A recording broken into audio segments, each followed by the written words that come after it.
PM Modi के दौरे का वीडियो सामने आते ही ट्विटर, यूट्यूब, इंस्टाग्राम पर पूरे भारत में एक ही चर्चा शुरू हो गई है कि यह है भारत की पहली बुलेट ट्रेन की पहली झलक। वीडियो में दिख रहा है विशाल pillars, ultra modern station, high speed track, जापानी तकनीक के विशेषज्ञों की एक टीम और भारत की इंजीनियरों की एक टीम। ये सब साफ बताते हैं कि भारत अब हाई स्पीड रेल क्लब में औपचारिक रूप से प्रवेश करने वाला है। मैसेज किया है चाइना को कि भाई मेरे पास एक बड़े प्लेयर है जो तुम्हारा मेन कॉम्पिटिटर है, चाइना, जापान तीसरी बड़ी इकोनॉमी है, चौथी बड़ी इकोनॉमी है, और आज भी हमारे उनके साथ बहुत बहुत अच्छे ताल्लुकात हैं। तो मेरे लिए ज्यादा वो अहमियत है ना कि चाइना अहमियत रखता है। तो ये सिग्नलिंग जरूर दी जाती है, ये सिग्नलिंग होती है। कब पाकिस्तान में हम भी कहेंगे कि भाई हमारे मुल्क में भी बुलेट ट्रेन चलती है? मेरे ख्याल से मेरे बच्चे के जो आने वाले बच्चे होंगे वो शायद इस बारे में कुछ सोच सकते हैं। ओके, अदरवाइज ये वाली जनरेशन नहीं देख। सर बिजली पूरी हो जाए, यहाँ पे एसी आप गर्मियों में चला लें तो गरीब की तो ऐसे ही मतलब मैं समझता हूँ कि दिवालिया हो जाता है गरीब का। हम आम पंखे, बिजली, लाइटें नहीं अफोर्ड कर पा रहे तो बुलेट ट्रेन तो फिर दूसरी नेक्स्ट लेवल बात। This is the best we can do in the immediate term. In the long run आपको अपनी प्रोडक्शन कैपेसिटी बढ़ानी जरूरत है। भारत के अंदर आपको एक फैसिलिटी देने की जरूरत है, और आपको लगता है कि अगर आपके एक क्रिटिकल इंफ्रास्ट्रक्चर प्रोजेक्ट्स है तो आपको पीएलआई स्कीम उसके लिए भी आपको देना जरूरी है। किस तरह और कैसे और क्या किया जाए कि इंडिया जो है वो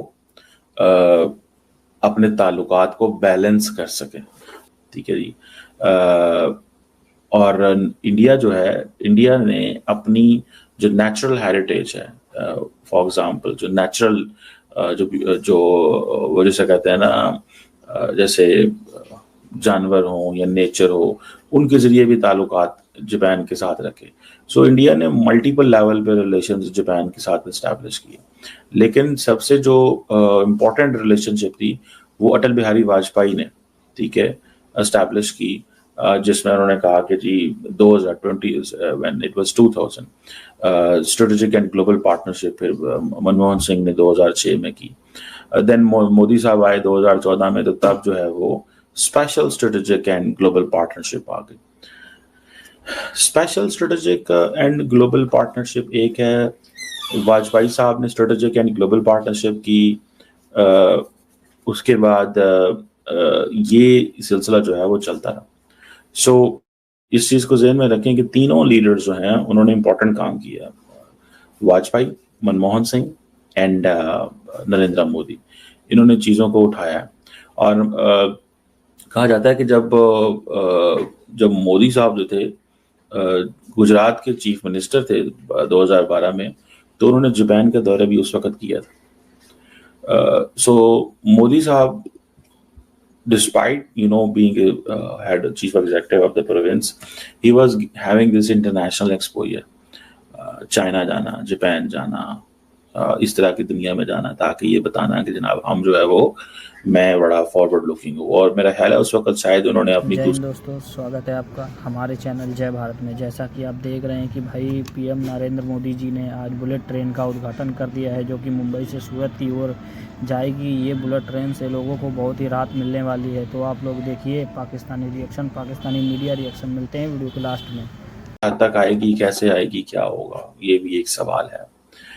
लेकिन जो याद रखिएगा कि जो इंडिया जापान रिलेशनशिप है, ये मतलब इसकी बड़ी स्ट्रॉन्ग फुटिंग्स हैं, ठीक है। It has evolved over the years.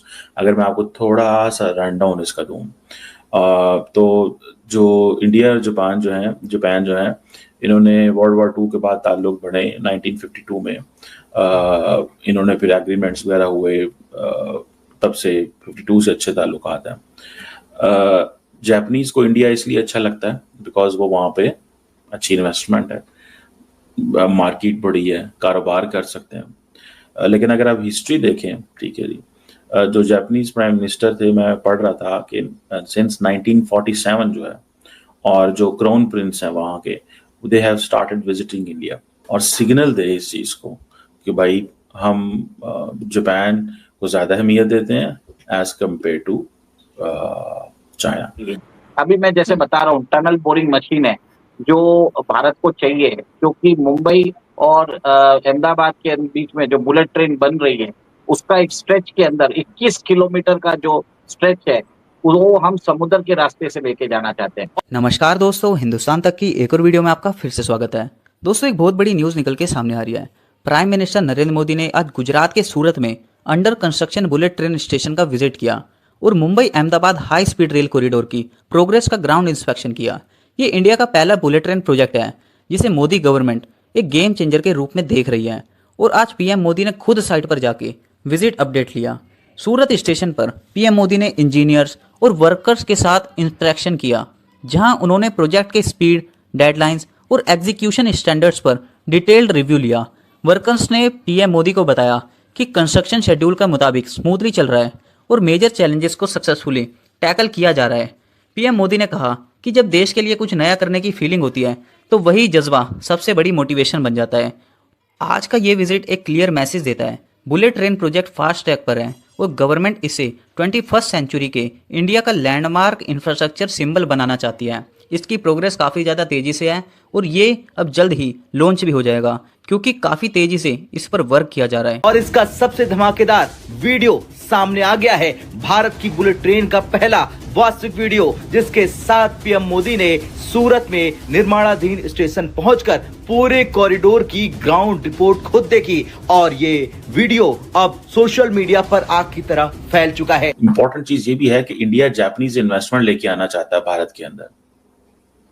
आपको अपनी प्रोडक्शन कैपेसिटी बढ़ानी जरूरत है। भारत के अंदर आपको एक फैसिलिटी देने की जरूरत है और आपको लगता है कि अगर आपके एक क्रिटिकल इंफ्रास्ट्रक्चर प्रोजेक्ट्स है तो आपको पीएलआई स्कीम उसके लिए भी आपको देना जरूरी है।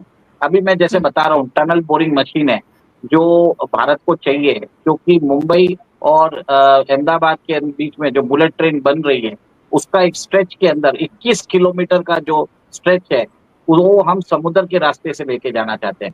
उसके लिए हमने जर्मन कंपनी को बोला था। जर्मन कंपनी का प्लांट है ग्वांगझो में है, चाइना में। वो मशीनरी वो अक्टूबर 2024 से वहां पे चाइनीज पोर्ट पे पड़ी है। भारत की टेक्निकल टीम, भारत की जो रेलवेज की टीम है, भारत की जो फॉरेन मिनिस्ट्री की टीम है, ये इश्यू बार बार उन्होंने चाइना से रेज किया है, पर चाइना अभी तक उसको क्लियरेंस नहीं दे रहा। आप ये देख लीजिए, जैसे आपने अभी बात की है फर्टिलाइजर्स की, स्पेशलिटी फर्टिलाइजर्स की, 80% भारत उधर से मंगाता है। अब भारत को अल्टरनेटिव देखना पड़ेगा, भले ही चाइना उसको सस्ते में दे, we have to ignore it, we have to ignore the price competitiveness China जो देता है भारत को। अब एक तरह से we need to go for regular constant uninterrupted supply, we have to think on those line and simultaneously Bharat के अंदर उन इंडस्ट्रीज को बोलिए आप भारत में आके प्लांट लगाइए और हमारी जो रिक्वायरमेंट है आप पूरी करिए और उनको पीएलआई स्कीम दीजिए। ये इसी के द्वारा हम चाइना को अभी काउंटर कर पाएंगे। शॉर्ट टर्म में हमारी ग्रोथ को फर्क पड़ेगा, पर लॉन्ग टर्म में आप देखेंगे इसका बहुत बड़ा एक तरह से शिफ्ट आएगा। दोस्तों आज के विजिट का सबसे बड़ा टेक अवे ये है कि बुलेट ट्रेन सिर्फ एक ट्रांसपोर्ट सिस्टम नहीं बल्कि एक माइंडसेट शिफ्ट है। स्पीड, प्रिसीजन और ग्लोबल स्टैंडर्ड्स की तरफ इंडिया का बोल्ड स्टेप। पीएम मोदी का ग्राउंड रिव्यू। तीसरी टर्म में सोच लिया होगा कि मैंने अब वज़ीर-ए-आज़म का इलेक्शन लड़ना है, सो मुझे इन चीज़ों पर फोकस करने की जरूरत है। लेकिन असल चीज़ ये है कि एक तो इंडिया चाहता है कि मैन्युफैक्चरिंग इधर आए, दूसरा इंडिया ये चाहता है कि वो आत्मनिर्भर भारत की बात है, तीसरा इंडिया टेक्नोलॉजी चाहता है, चौथा इंडिया सिग्नल कर रहा है अमेरिकन को भी कि मैं आपके जो करीबी पार्टनर्स हैं उनके साथ काम कर रहा हूँ। द रीज़न बिहाइंड इज कि आप अगर नहीं काम करोगे तो ना करो, क्योंकि मुझे उससे कोई फ़र्क नहीं पड़ने वाला। मेरे पास मार्केट्स, मंडियां हैं जो हमें रिस्पेक्ट करेंगे। और 2015 में एक defence equipment and technology cooperation India और जापान ने किया था। This is the best we can do in the immediate term. In the long run ये दिखाता है कि ये प्रोजेक्ट प्रायोरिटी लिस्ट के टॉप पर है। वो गवर्नमेंट बिल्कुल कमिटेड है कि इसे टाइम पर कंप्लीट किया जाए। जब देश के लिए कुछ बड़ा करने का जज्बा होता है तो हर इंजीनियर, हर वर्कर एक सोल्जर बन जाता है और बुलेट ट्रेन प्रोजेक्ट ने यही स्पिरिट जिंदा रखी है। ये ट्रेन सिर्फ मुंबई से अहमदाबाद नहीं जाएगी बल्कि इंडिया को फ्यूचर में ले जाएगी। ये डेवलपमेंट का सिंबल है और ये मैसेज भी कि इंडिया अब वर्ल्ड क्लास इंफ्रास्ट्रक्चर बनाना सिर्फ सीख नहीं रहा बल्कि डिलीवर कर रहा है। दोस्तों हम जानते हैं इंडिया और जापान के बीच में काफ़ी टाइम पहले से ही ये बातचीत हो रही थी कि भारत के अंदर बुलेट ट्रेन चलेगी। अब ये जो सपना है वो साकार होता हुआ नजर आ। आई होप आपको वीडियो अच्छा लगा होगा। ऐसे ही वीडियो देखने के लिए हमारे चैनल के साथ जुड़ जाइए तथा सब्सक्राइब कीजिए हमारे चैनल को। जुड़ जाइए हमारे चैनल के साथ। लास्ट डेट अपडेट के लिए सब्सक्राइब जरूर करिए। पाकिस्तान और इंडिया की हर एक अपडेट के लिए सब्सक्राइब अवश्य करें।